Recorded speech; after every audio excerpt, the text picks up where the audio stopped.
Welcome to Easy Eats. My name is Chef Yves Dechaine, and today we're in the Greener Village's Learning Kitchen with Catherine Jenkins.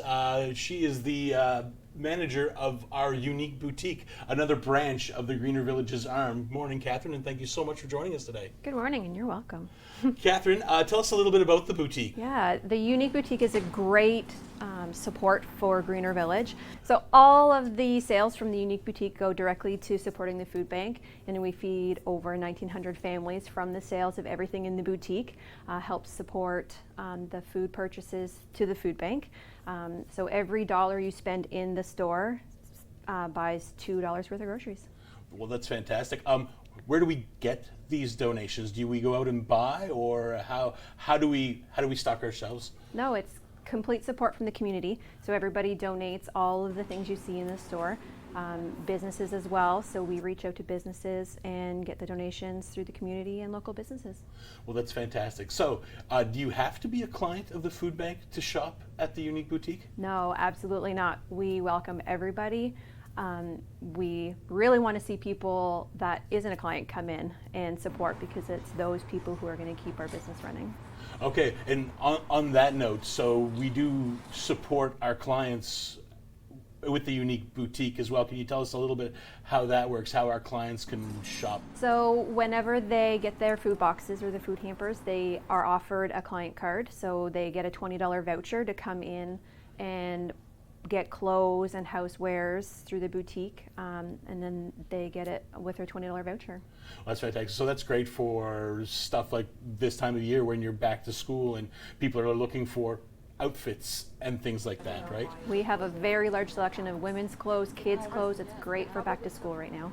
Right on. So talking about donations, what are you looking for? What's in short supply? I know that every once in a while you'll get a big influx of, say, Halloween costumes after Halloween or Christmas decorations right after Christmas, but is there something that we need every day that people tend to not really donate that we're kind of looking to stock our shelves with? Men's shoes is a huge need in the store, men's clothing in general, and cutlery, all of your kitchen utensils, cookware, all of those things are in great demand.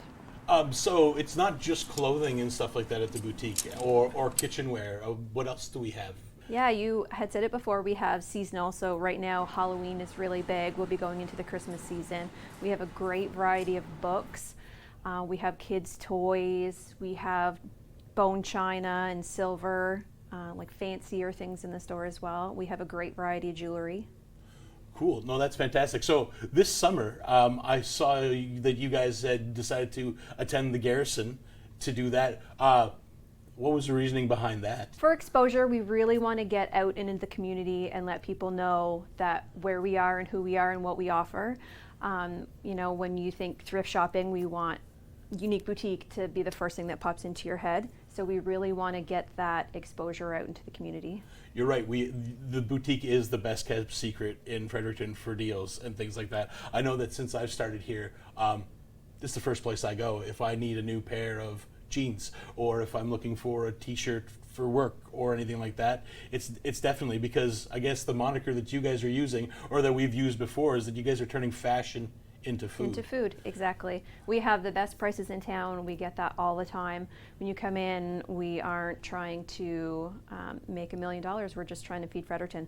So we don't, mark up certain pieces.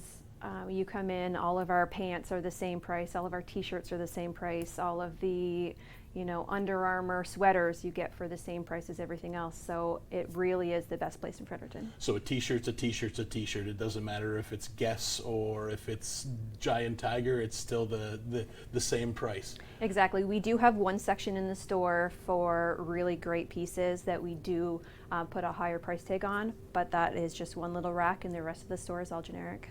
Well, let's talk about that. So you have your generic and stuff like that, but the boutique's a great spot for, I guess, collectors to come in and find some cool stuff. I've noticed that it's evolved. Since I've started here, the boutique has slowly evolved, and it's still evolving. So you guys have some really nice displays and stuff like that. So let's talk about the vintage collectors or those type of people.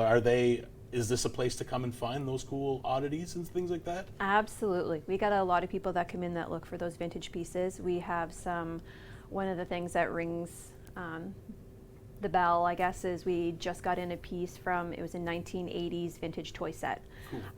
You know, not aging myself, but going back, I remember that play set as a child, so we had a few customers that come in that they also had it. It was really cool to, you know, go back to your childhood.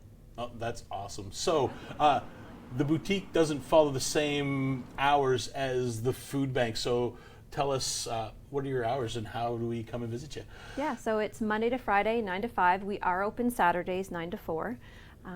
And yeah, you can come visit us within those hours, and our donation bins are open at the same time as well. What don't you take? I know that we take a lot of stuff in, but what are types of things that we just can't accept? Yeah, in the boutique, we only offer you the best of the best products. So any soiled clothing we don't take, anything with a stain or rip or tear. We have a fantastic crew of volunteers that go through all of the clothes and items that are donated. Anything with a chip or crack we don't take.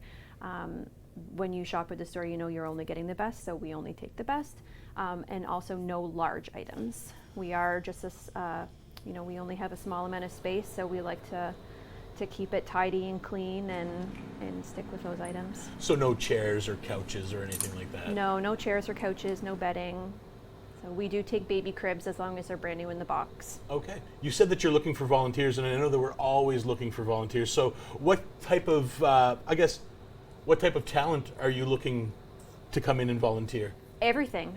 We have summer students that come with us that have no experience at all, and we are an experience builder. So we offer you talents in your interests. So if you are interested in visual, like if that's your plan to go on to visual marketing in school or things like that, you can come and do some great displays for us. If you want some retail experience, we can train you on the cash register. If you want to just come and hang clothes and organize some of the shelves, we cater to your interests. So you can come in and volunteer for 3 hours a week. You can do a full 8-hour shift, whatever your needs are too. And it's kind of like Christmas, isn't it? Like every day when those boxes come in and you open them up, like you said, you found that neat toy set from the 80s, Yes. but there's always some neat curio finds. What are the coolest finds that you've found so far? That vintage set was pretty cool.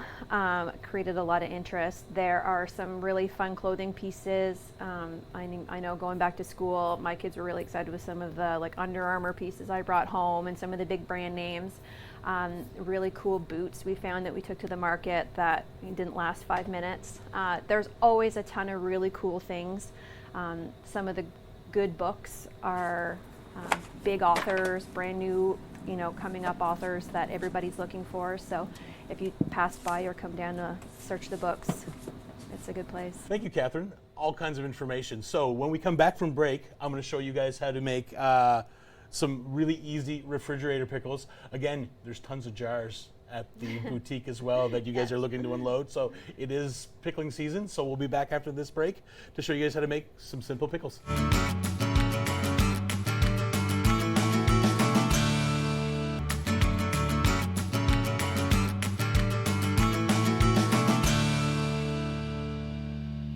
Welcome back to Easy Eats. Again, my name is Chef Yves, and we're in the Learning Kitchen today with Catherine, manager of our unique boutique.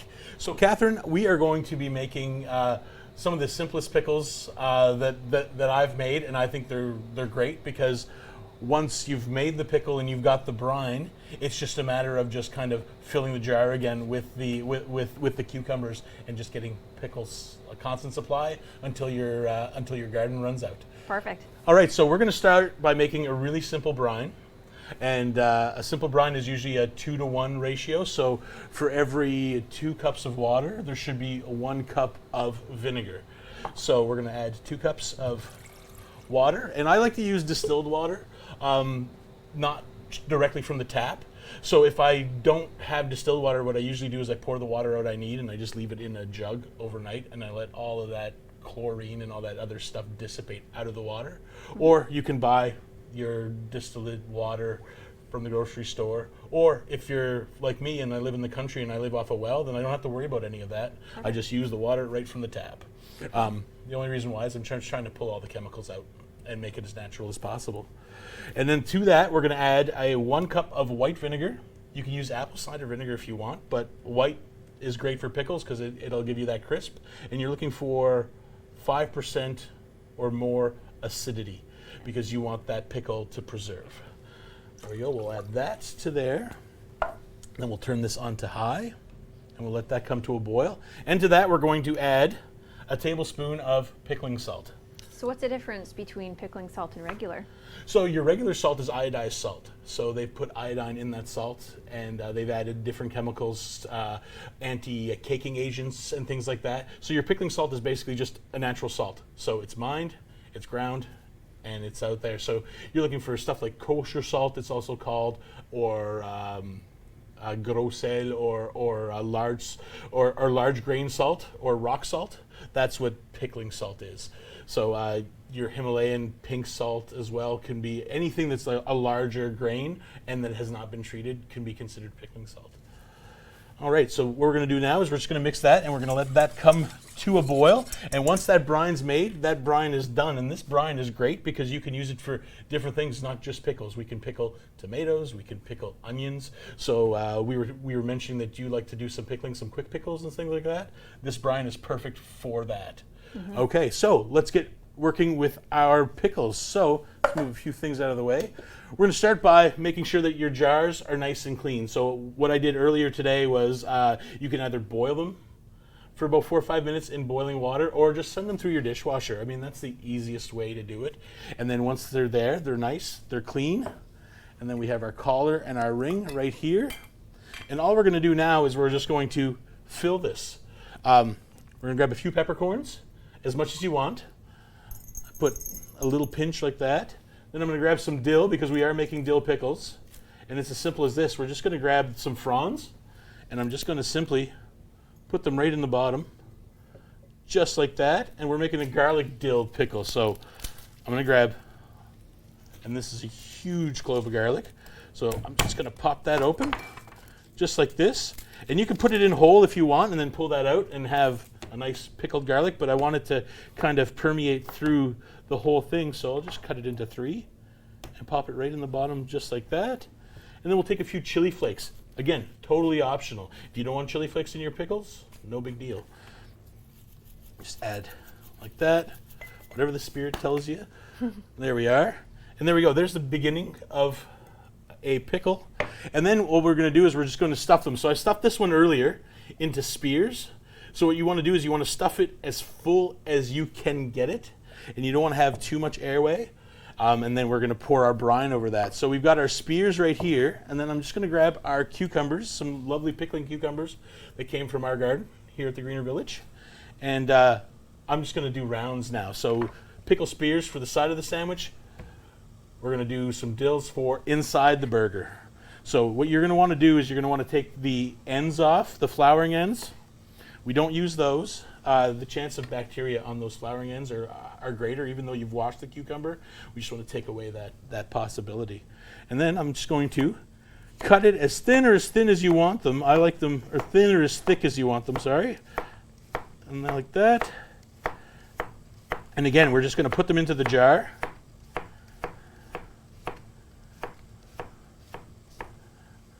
We're going to pack them in as tight as we can, just like that. And like I said, you could do this with a mixture of cucumbers, and I like doing them with cherry tomatoes as well. Here we go. Beans are my favorite. Beans, yeah. No, there's nothing like a pickled bean. You're absolutely right. And this recipe here, the brine recipe, you can definitely, there we go. I think we are good here. That's nice and full. I don't think I can jam any more in there. Just like that. Put a few more peppercorns on top, just like this, and a little more dill. And again, everything here has come from the Greener Village's garden. So the peppercorns and chili flakes that you put in a while ago, does that make the pickles hot? Well, it can, depending on the amount of chili flake that you put in there. It can definitely, or the type of chili flake that you put in there will definitely up the spice. But basically, you're just what it does if you're adding a little bit is it's just going to round that flavor a little bit. It's going to add a little bit of heat, but not that heat that you'll notice that'll be burning your tongue. It's just going to be that that little hint that you don't really realize it's there until it's not, and that's what this will do. And the same thing with your peppercorn. You don't have to add it; it's completely optional. But again, it just gives you that nice round flavor that you're looking for. I notice you're using a 3 peppercorn blend. Yeah. What can you just pepper grind from your grinder at home? What's the difference? If you're using pepper grind, what happens is you're breaking all that pepper, so it'll be stronger. So you're going to want to put a little bit less. So basically, with the peppercorn, it's like that slow burn, that slow release. So it's going to release into gradually, so you're not going to get that pepper. So that's why you always try to don't use the pepper that you shake, the table pepper. Always try to go with a peppercorn when you're doing the pickles. Same thing with salt. You don't want to use table salt. It's a fine salt, so it'll just get saltier. So that's why a pickle or a rock salt or a kosher salt, again, same reason, is it's a big grain and it'll just slowly release. The accident of adding too much salt and pepper, if it's the fine table stuff, is always the option. And here you can add 3 grains or you can add a little bit of a pinch, and it depends on you. I mean, if the first batch doesn't work out, use less. If you want it peppery, then just add to it. Okay, so our brine is boiled, and there we go. Done. That's it. So now all we're going to do is we're just going to safely just ladle. And this is me because I don't want to make a mess. You could be a hero and just pour it in, but not I. So this recipe will make you 4 jars just like this. Today we're only making 2, but this brine is great because I can keep this brine and just kind of bring it right back up to temperature, and then use it for, say I had some red onions in the fridge that I want to pickle, then I can use this brine. Or if I've got, like today I've got some cherry tomatoes, I've got a class, so we're gonna be pickling some cherry tomatoes. I'll be using the rest of that to go from here. You can also flavor this brine with whatever you want. I'm making this one just kind of neutral and then flavoring the jar. That way I can use this for different types of pickles, but you can, if you wanted to, put the peppercorn in there, put the dill in there, and then have that brine right like that. Will that bring out more flavor? It will, a little bit, or it'll bring out the flavor quicker. So once these are done, all we're gonna do is we're gonna cap them. We're gonna pop the collar on them, just like that, just hand tight, not too tight. And there we go. We have got refrigerator pickles. So from here, we let these go right down to room temperature, and then from room temperature into your refrigerator. And then it's just a matter of letting them sit for minimum a week in order for them to absorb all that lovely flavor. And then once it's empty, you've got this brine that's already seasoned and flavored. And then you just grab another cucumber, you cut it up, you slide it right into that pickle brine, and then you do the same thing all over again. No needing to heat it up or anything like that. And then it's kind of like a perpetual kind of thing. So how long do you, if you do reuse, how long or how many sessions? I usually do about 3 or 4 batches, and then after that it's just a personal thing. Make a new one. I make a new one because the flavor the garlic now isn't as garlicky. The dill has probably leached most of its flavor and it's getting a little, and then the vinegar is it's losing its potency because you're adding more and more water for every pickle in introduction. So the acidity is starting to wane. So I would just 4 batches tops, my suggestion. Okay. But you can always play around with that. So once they're sealed and you said you put them in the fridge, how do you store them or go after that? They are refrigerators, so I know some of my red pepper jellies and some pickles I can keep in my pantry cupboard. Are these one of those, or do they have to stay in the fridge? No, they should stay in the fridge. If you wanted to keep these out on the counter and make them just regular pickles that you keep in your cold storage, what we'll do is we'll put this into a water bath. So a big pot of water. We put this in the bottom and we let them boil for 10 minutes or so. And then you take it out, that makes sure that the seal and everything is sealed so there's no air getting into it. Then after that, you can keep them counter safe. This is just a really simple method. The recipe only makes 4 jars. And if you're a family like mine, those 4 jars, they just get eaten up really, really quickly. So that's what I was going to say. I don't even jar some of mine. I have one of the Tupperware pickle containers? Is that something you could just throw into these if you don't have a jar or a absolutely. different type of container? Yeah, if you've got one of those pickle containers that with the strainer, like that old Tupperware celery, or I guess that pickle one, yeah, you can totally do that. Is just to make your brine, pour it into that, and then put your pickles, and then just kind of reintroduce them as you go. But yeah, Perfect. That's what's nice about these, is they stay in the fridge, and these will be crisper than the pickles that I find. Now, there might be people that don't agree with me, but I find that these ones come out a lot crisper, a lot fresher. These are definitely my go-to. We'll be right back after these few messages.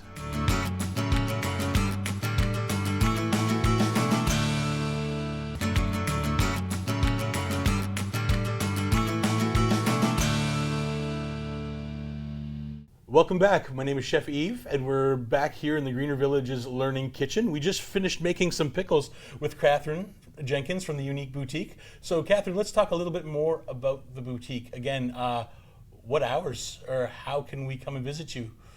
Yeah, we are open Monday through Friday from 9 to 5, and we are now open on Saturdays from 9 to 4. Catherine, if we wanted to find you on Facebook, how do we find you? We do have a separate Facebook page than Greener Village, so we are under the Unique Boutique. We do focus things in the store, cool finds, those vintage pieces we talked about earlier, really unique pieces that come in. That's why we are called the Unique Boutique. So you can keep track of the cool things we get there, but we are under the Unique Boutique. Perfect. And Catherine, a little bit of a personal question. What made you decide to come and work with us? My love for volunteering. I volunteered with different organizations my whole life. I'm on a board of directors for the Tracy Rec Center now for 8 years, I believe. So it's just my love for volunteering and working with the public and community that really drew me here. Catherine, you're one of our newest additions here at the Greener Village. How long have you been with us? I've been here now for 3 months, so I've learned lots about Greener Village and about the Unique Boutique. And one of the things that I am interested in is learning more about you in your cooking kitchen. So can you tell me some of the things that maybe I can get involved with you? Like, what else do you offer? Well, you're busy working in the boutique most times, but if you do have a day off and you want to come back into work, we offer we have a couple volunteer opportunities. We do things called Bread Monday. So every Monday we get together and we make bread that we then turn around and we hand out to the clients at the Greener Village. We've got a really cool thing, and that's an evening one that maybe you can take part of. It's called the Stone Soup Society. So once a month we get together, and again, like the bread, we make big batches of soup that we then turn around and we hand out. So that one's a by donation. So we do a suggested donation of $25. You sign up through Eventbrite, and we come and we make soup. And the bonus is you get to take soup home with you as well. I also do what we call a Chef Series class once a month, and we do some really cool stuff throughout the month. And a lot of times I feature a guest chef from the community to come in and do some really neat stuff like Indian cooking or baking. I'm looking at getting a gentleman to do some Thai cooking. Will there be Christmas baking coming in? There may be, but as you know, Christmas at the Greener Village is very busy. Is a very busy thing unto itself. So we'll try to get some programming in. But other than that, yeah, that's a little bit of what we do. Thank you so much for coming on today and letting me share this lovely, easy pickle recipe from you. If you need any jars or anything like that, the Unique Boutique has a mess of them right now. So come on in. Cheaper than any other store, I would imagine, wouldn't they? Of course. And fantastic. And again, if you have jars that you want to donate because you're done pickling, bring them down over here, and I'm sure that Catherine will find a place for them on her shelves. Of course. Perfect.